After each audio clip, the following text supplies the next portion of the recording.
Hello, Mzansi. It's Saturday afternoon, and you know what that means. It means Hollywoodbets brings you GameON. I am Susan Mapena, proud to let you know that later on in the show, we'll close off with a special interview, of course, with royalty in South African football in the form of Lance Davids, former international who also played abroad and here in the PSL as well. We'll have a special catch-up session with him. But before that, let me let you know we will be sending our get well wishes and hope to see you soon to Jerry Skosana, who's off sick this week, meaning I've got Shane McGregor to discuss not only what's happening in England, but also on the local scene as well. Shane, a good day it is to you, and exciting times, another international break around the window, but so much happening in the week that's just gone by. Firstly, let's start off by, talking Liverpool.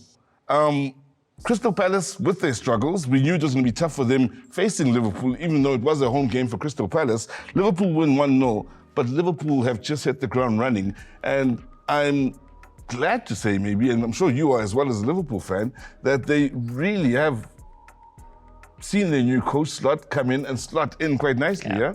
Oh, good to be here again, by the way. And no, thank goodness, you know. And I said to you last week, you know, when Liverpool play Palace, they always struggle against them. It's one of their bogey teams, and we saw that again. You know, they went there. I'm not too sure what it is, but it's certain teams that do that with all clubs. You know, they all got their bogey teams, and for Liverpool, it's a victory, which is the main thing. What I like about Liverpool and the Arsenal at the moment are they're finding ways to win. Yeah. And when times are tough, they are finding the ways to win, and that's the sign of a good team. You know, a good result there, but like you say, slotting in. I'm still a little bit wary. Time will tell, but he's a good coach. Well, I mean, if you look for encouragement, it's 9 wins out of the opening 10. It's just one where they hit a bit of a pothole.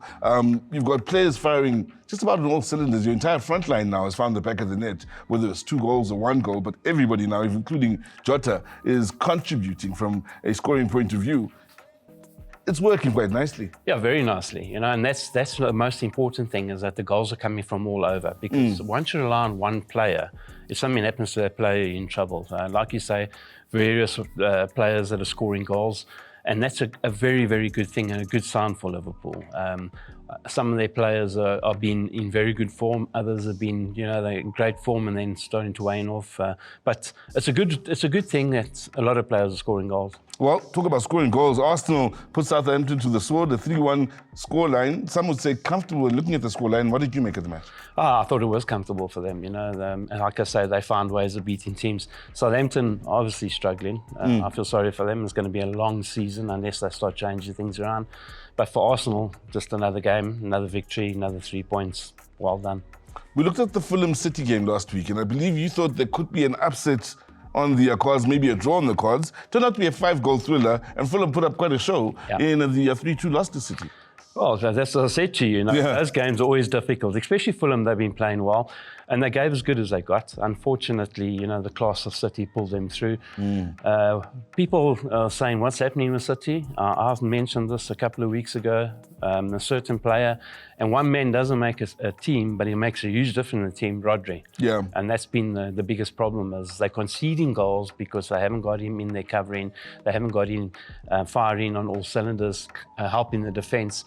Yeah, they've got Kovacic coming in, who scored 2 goals, and he's been brilliant, but he's not a Rodri, and that's the big difference for them. That is a huge difference. Now, we have spoken highly of Aston Villa. They were up against a struggling Manchester United. And, my struggles continue as a United fan, but I thought it was going to be a tough-going match for Manchester United. I think you called it as a possible draw for this one, and you won the money. No, the scoreline, but not impressive from both these sides. You know what? I looked at the draw as a possibility. If you looked at Villa, they played against Bayern midweek in European, so they were tired from that game, drained from that. People don't realize. I actually thought they should be good enough for a very tired Man United team, but a draw, good result for Man United. Good result for Man United. They got a point. I guess so, yeah. But yeah, Villa could see in the game. I don't know if you watched any parts of the game. Villa looked tired. You could see it. And unfortunately for them, they don't have this huge squad. So but it's a good point for them. Now, Chelsea, they've been impressive so far this season. Some may have thought 3 points on the offering against Nottingham Forest Forest take a point away from Chelsea, away at Chelsea. Yeah. Interesting game, though. Very fun game to watch. Your thoughts on that? Well, once again, we talk about Chelsea, the ups and downs. You don't know which team is going to pitch. You've said this. You've got youngsters coming through, playing all the time. Are they getting tired? Or do you need to chop and change? That's the story with Chelsea. You never, ever can predict them 100%. Forest, though, are playing well. Forest have done well this season. They'll be in the top half of the log. They won't be struggling for relegation.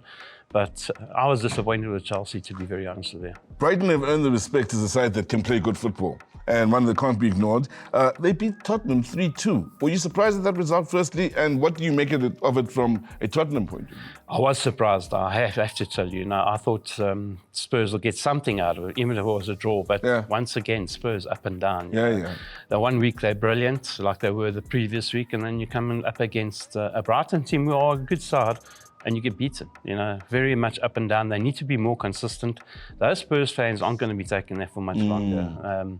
And they're going to be making their voices heard. And I know what Spurs fans are like. They don't like that. They don't like being on the other side of the log. So not good times for them at the moment. Well, Tottenham's one side where you could expect maybe the fans to be throwing their toys out the cot soon. United's another. What do you make of Ten Hag? Is United stay overall and his future at United?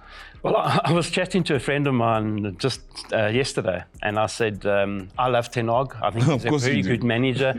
He must stay there forever, and for obvious reasons, I'm a Liverpool supporter. So Ten Hag must stay. No, but being serious, if they don't make changes now, then I'm not too sure what's going on with the top brass there. He's had his chance. He hasn't done it. They have brought players in. He still hasn't done it. How much longer can he go? Fergie must be chomping at the block and saying, let's get rid of him. For me, if I was the owner of Man United at this stage, I would cut my losses. Even with Ten Hag, either there or gone, is the United squad good enough under any coach to shake things up? Honestly, no. Yeah. Defensive-wise, they are shocking. So, no. Well, interesting times then for Manchester United fans like me, while we hope for a brighter future and are still waiting for that light at the end of what has been a long, dark tunnel over the last few years. And, well, for others, it's joyous times. International break coming up, and, we'll take a short break, come back and talk about all things local and what happened in the biggest talking point over the last week, Pirates up against Stellenbosch in the MTN 8 final.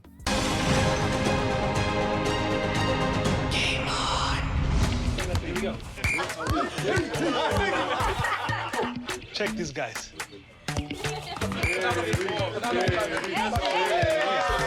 Let's show them how to done. I see it. Let's have a your feet like this.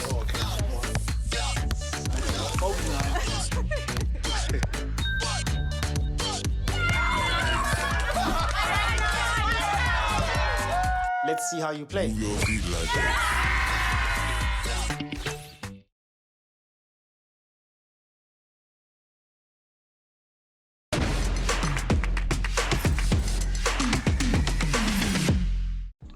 Welcome back to GameON. Now, we look at the local scene and discuss the biggest talking point over the last week. What happened out in Durban, the 50th edition of a top 8 competition, that of course being the MTN 8 final. Orlando Pirates up against Stellenbosch. It promised to be a cracking game. And firstly, Shane, let's talk about the fans. Turned out in their numbers, it was a packed house, and we started on time. Out in Durban, they came out early and we didn't have to delay the game. But the response from the South African football fans, every week we've had a packed stadium somewhere. What have you thought of the season so far in that regard? Well, brilliant start, and that's what football's all about. We want the spectators to come down to games and we want them to support. Yeah. Chiefs have been winning games, so that's why they got the full crowds. Pirates. So final in a row that they've won in 10 nights supporting, which is brilliant, So it's very good for the game in South Africa. I think Jerry's not judged today. Yep. Maybe he's still celebrating from last week. let's hope that is the case with Jerry. Yeah, that we'll be seeing him soon. But let's talk Stellenbosch and the start they have to the game then. Absolutely stunning start for Stellenbosch. Cracking goal. And a player that's arrived at the start of the season and slotted in beautifully, scoring goals in just about all cup competitions so far and continuing in the final. What a start for Stellies. Yeah, great start for him and a great start for Stellies. Again, 1-0 up and looking very good. I mean, the goal was Montela's goal was unbelievable. Yeah, you got to take your hat off to that. He's lost a lot of players, Steve. So everyone's thinking, well, what can he do? But he's turned it around. He's brought players in. He's filled in the right positions. Very clever. He's been very wise. Took the money that he got for all his big players and started buying players in. They're in Africa as well. Need the bigger squad. But a great start. And, they must have been chomping at the bit thinking, well, we're in for this one. Yeah. Mojela scores that opener. Like we say, it's a smashing goal. There's one player that I think divides opinion when it comes to Stellies. That's De Jong from New Zealand. He gets the assist to this. He's also been scoring this season. What are your thoughts of his performance in that first half or in this final? I thought he did well. It's taken him time to fit into the team, but that always happens, And I thought he did very well. And one of those players that just does his job. He's not spectacular. The big boy, he's going to win the headers for you, but he just does his job as he should. And I think he listens to instructions on Steve. That whole team does. So that's the big difference for them. Pirates, being Pirates, as we've seen all season long, they will create chances. They do have enough going up front to open you up every now and then. And there's another player that's scoring in just about every stage of the season, whether it's the league, whether it's the MTN or the Champions League. Saleng, 4 out of 4 so far in his scoring run, gets the equalizer just before half-time. How crucial is that? Very crucial. Going in at half-time, if you're 1-0 down, it makes a big difference. Team talk will be different. Everything will be different. But, Saleng has been in superb form. Let's take your hat off to him. He's, may it last longer for Pirates fans, but, he's been in great form. They've got a few players there that come right at the right time, and he's one of them. But vital. Going in a 1-1 at half-time makes a big difference. The whole team talk changes for both camps. So it was vital that they got that goal. Now, second half starts, and now it's all about who's going to take the ascendancy. Essentially, the second goal comes for Pirates. Somewhat controversially, changes made. Yes, you got Mabasa coming in, he's also had a good season. You got Mufugeng coming in, he's also contributing just about all aspects of the season so far. Exciting players from Pirates coming in off the bench. Changes made from Stellies as well. But the second goal, turning point of the game, yes. What did you think of the refereeing around the second goal? Well, before we get to that, you must understand Stellies had a good chance from a corner just before that. Yes. The ball gets knocked down, they get a free kick.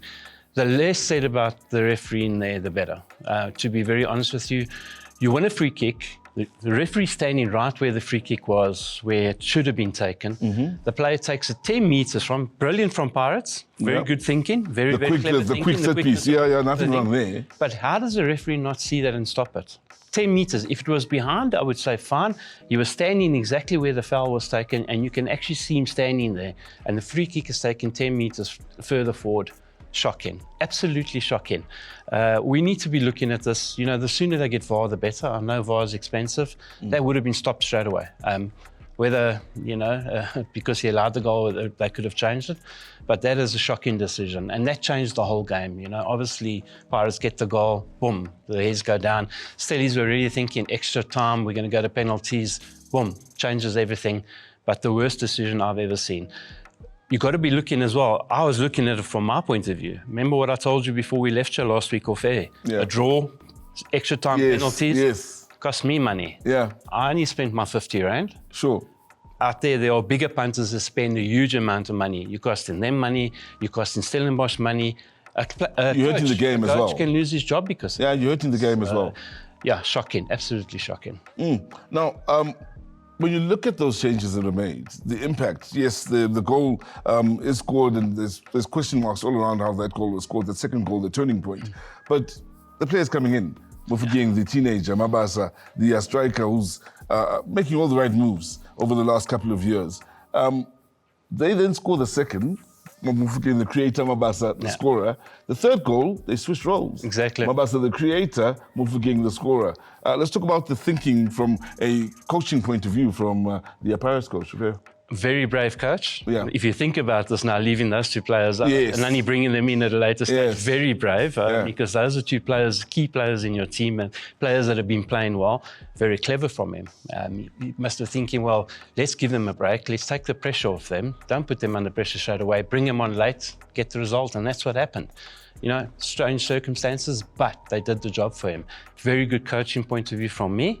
3 trophies in a row, 3 MTN Cup trophies in a row. Brilliant, unheard of.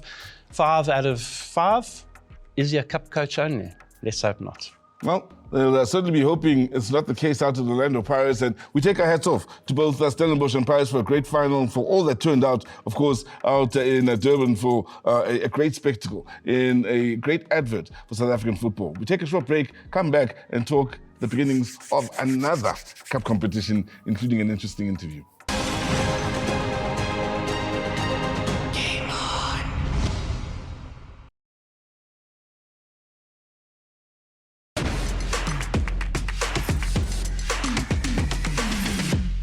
Well, let's take the MTN 8, wrap it up quite nicely, put it into the history books where it belongs, and unwrap another cup competition that's coming up. We've had the Carling Black Label Knockout last 16 draw most recently, and exciting times. As soon as one's done, we look forward to something else here in South Africa, which is great, of course, moving in towards the festive period. But let's firstly talk about the draw and get your breakdown of the draw, Shay.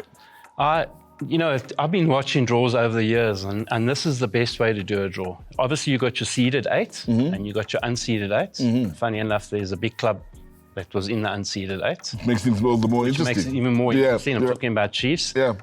Looking and hoping not to draw some of the bigger teams, but I like the way they did it. What they did is they take out the A, that's the seeded draws, put it in box B, take one from C, the unseeded, put it in box B. Those are the 2 that play each other, but they draw who's going to get the home ground, who's going to get first home tie, the home tie. So I think it's brilliant. I think all draws should be done that way. See, the brilliance of one of the big sides being on the opposite side of the draw, so to speak, we speak of Kaizer Chiefs in this case, is that it's made up for maybe the game of the draw. SuperSport United against Kaizer Chiefs, that's something to look forward to.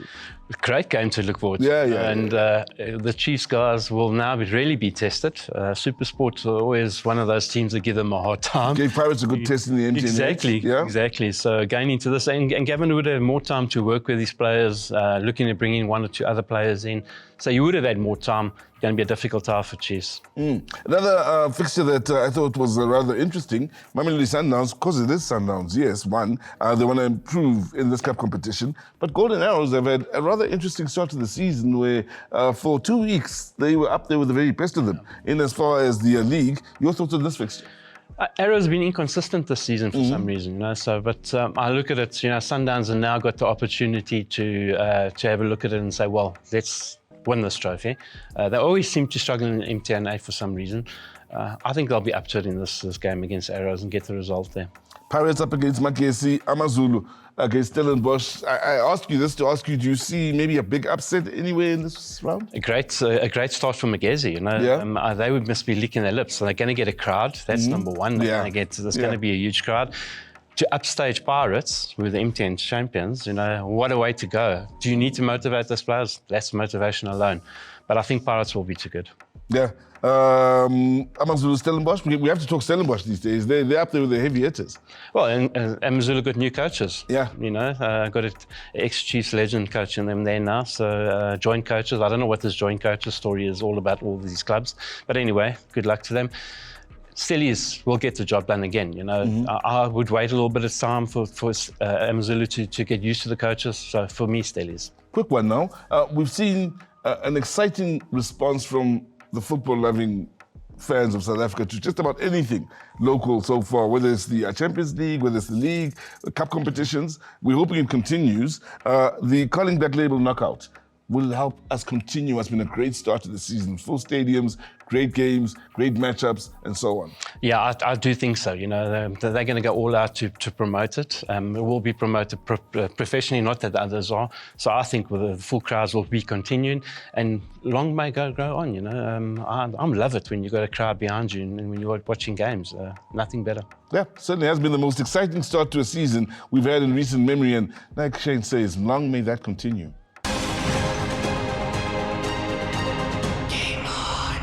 Welcome back. Now, as we promised you, as we always do, in the last segment of the show, we've got a special interview lined up with football royalty. I think it's safe to say here in South Africa. A man who played in Germany, Sweden, Belgium, and played here locally, was also part of the 2010 World Cup squad that represented South Africa. That, of course, is Lance Davis. Lance, thank you so much for taking the time to join us here on Cape Town. And, well, many haven't seen you in quite some time, but looking back at your career, you achieved so much.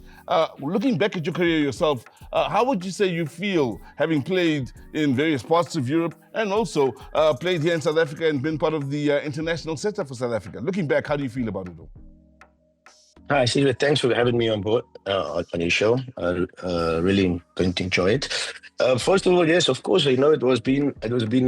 If you ask myself, I don't regret anything in my football. Yeah, I think I was a good hard worker and team player for all the teams that I played for. I enjoyed most of my football career. Of course, we had a little bit here and there injuries, but I enjoyed all of it. I was part of the World Cup squad. That was an unbelievable, great, I would say, spotlight of my career in country. So that was really good. And then, of course, my young journey, when I went to Germany when 15, then I went to Sweden. Sweden came back to South Africa, was league champions with Supersport with the GameON team. Then after the World Cup, I went back to Belgium, came back to Ajax, retired at Ajax. So if you ask me, I enjoyed every minute of my football career. That's good to know. Now, you retired in 2015. Some, like myself, would maybe be of the opinion you retired a little bit early, but some will be wondering, what have you been up to since 2015? Well, if you ask me, yes, people always say I retired early. It was just, a lot of things came into place. I would always say I'm very old school. I was really old school. I came up with like I said, the Mark Byrne, the GameON regime. So if you ask me, it's different now than if you ask me to earlier. So, and that was just not, if when your body says no, and just think a lot of things have changed on the field and also off the field. And, when you will know when it's time. Yeah. That was for me the time. And then I hang up my boots. And then I was lucky enough to still be in the football world, which I always said. I studied sports management. And that's when I moved on also when I moved back to Belgium, because my wife is from Belgium. Mm-hmm. So I moved there, and then I became an agent. I worked with Rob Moore, who was my agent at then throughout my football career. I was lucky enough to join him, and there on I kept on going. I was busy a lot in the American market, European market, as well as the South African market. And 4 or 5 years ago, I moved on with my agent, with myself. Then I moved on, and I'm working closely or partner to Glenn Binker now. Yep. So we ran up our football agency called Football First. So I've been in the game now for 10 to 11 years. I studied, as I said to you, the sports management. But my biggest dream and goal is still I would like to become part of a football club, as in like assistant or sports directors, because I think I can add a lot of value into a football club, especially with the new generation that we have to adapt to now. And of course, like I said, with my experiences I had around the world. Now, nice to know that you've been involved in football since you walked away as a player. Many Chiefs fans would have been hoping that Oswin Apollos would sign for them in the transfer window just gone by, that we just in. Can you give us some background on what transpired there and how he didn't end up at Chiefs?